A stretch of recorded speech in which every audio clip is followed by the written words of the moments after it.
Yo, what's up, comic fam? It's Alex, back again with another wild breakdown here on Heroic Elite Comics. And today, buckle up, we're diving into the massive, myth-shattering debut of Ultimate Black Panther #1. This is a whole new Wakanda, a whole new T'Challa, a whole new universe. Marvel's taking things in a bold new direction, and this issue, straight up legendary. From political drama and explosive action to secret cults and shocking cameos, Ultimate Black Panther #1 throws us headfirst into the deep end. So grab your vibranium spear and let's get into it.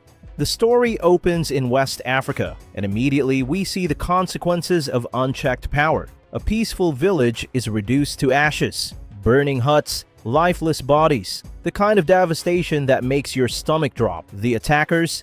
Soldiers marching under the command of Ra and Khonshu.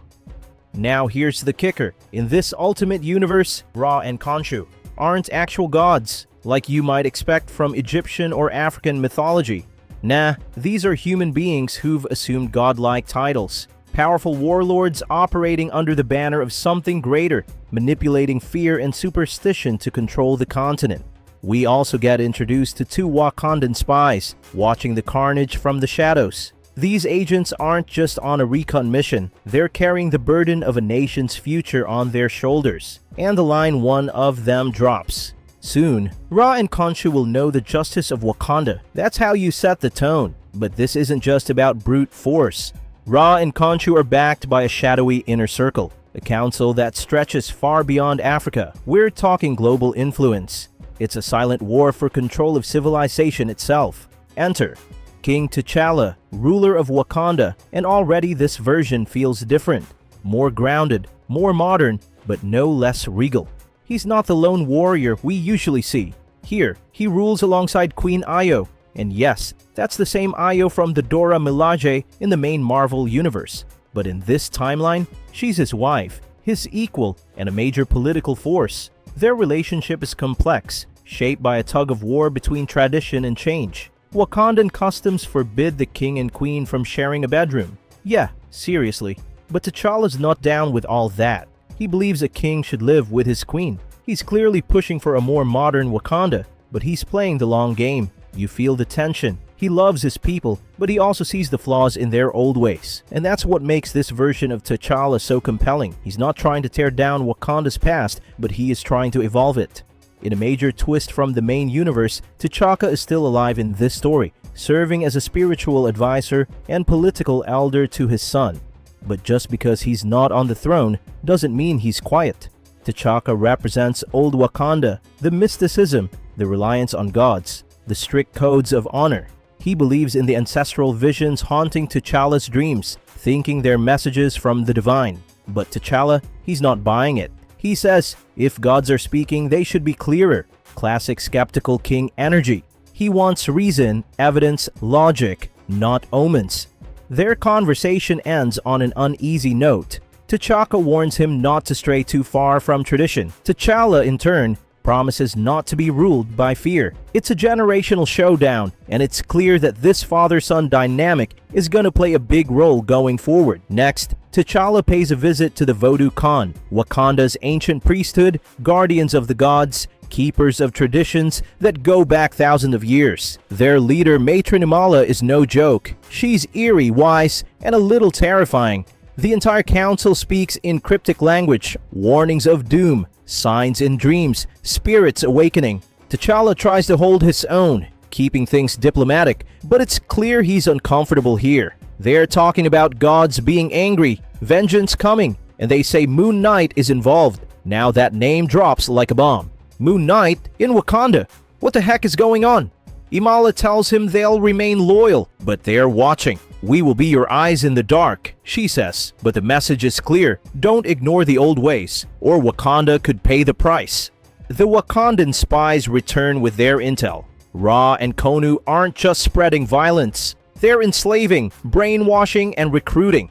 They're calling it the cleansing, as in removing anyone who doesn't bend the knee. Shuri, T'Challa's brilliant younger sister, wants to strike first. She's not the diplomatic type. She's ready to build weapons, drop bombs, and end this threat now. But T'Challa refuses to be baited. He says, We must know them before we fight them. A king doesn't throw his people into the dark. It's a leadership masterclass. He's not weak. He's calculated. He wants intelligence, strategy, and a battle plan that doesn't get his people killed.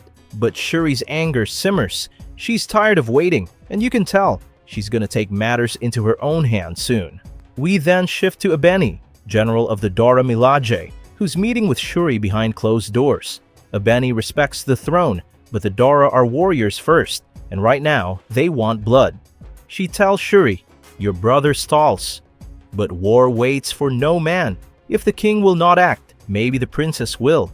Then she hands Shuri a challenge. Use your mind, your science, and create something powerful. Something beautiful, something deadly. It's a moment that shakes things. The Dora are preparing for war, and if Shuri builds what they're asking for, Wakanda might become the aggressor with or without the king's blessing. In another war-torn village, we meet a mysterious man, muscular, hooded, and armed with an axe. He slaughters enemy soldiers with surgical precision, saving a young boy hiding among the rubble. But then, lightning crashes from the sky. A massive bolt strikes the battlefield, frying an entire truck of reinforcements. And out of the smoke, floating in divine glory, is Storm. And folks, this ain't your mohawk-wearing X-Men Storm. This is Ultimate Wind Rider Storm. And she is pure goddess energy. Her presence is like a divine answer to the chaos. Standing next to her, the axe-wielding warrior turns to the villagers and says, "Your gods won't save you. Your kings won't protect you, but Killmonger and the Wind Rider will." Yup, you heard that right. Killmonger and Storm are together, and it looks like they're not working for Wakanda. They're doing their own thing, fighting tyranny on their terms. And the way they're introduced, epic. Just epic. Back in Wakanda, it's time for the celebration of life, a massive holiday that brings the whole nation together. T'Challa stands before the people, delivering a heartfelt speech that's all about unity, pride, and future hope. "You are my strength. You are my family. You are my legacy," he says. The crowd erupts in applause. It feels like a new chapter is beginning. But then, in one horrifying instant, it all falls apart. One of the high priests standing beside him rips open her robes, revealing a bomb strapped to her chest. Screaming, "For Ra! For Khonshu!" she detonates. The blast is devastating. Bodies are tossed, flames erupt, and T'Chaka is killed instantly. T'Challa wastes zero time. He throws on his Black Panther suit mid-air and takes control. "Protect the queen! Find my sister!" he yells. "And find the Voodoo Khan. Our enemy has a name, Moon Knight. Wakanda is at war." The final page hits like thunder. The king is awake. The enemies are inside the gates, and we're off to the races. And that, my friends, is how you start a series.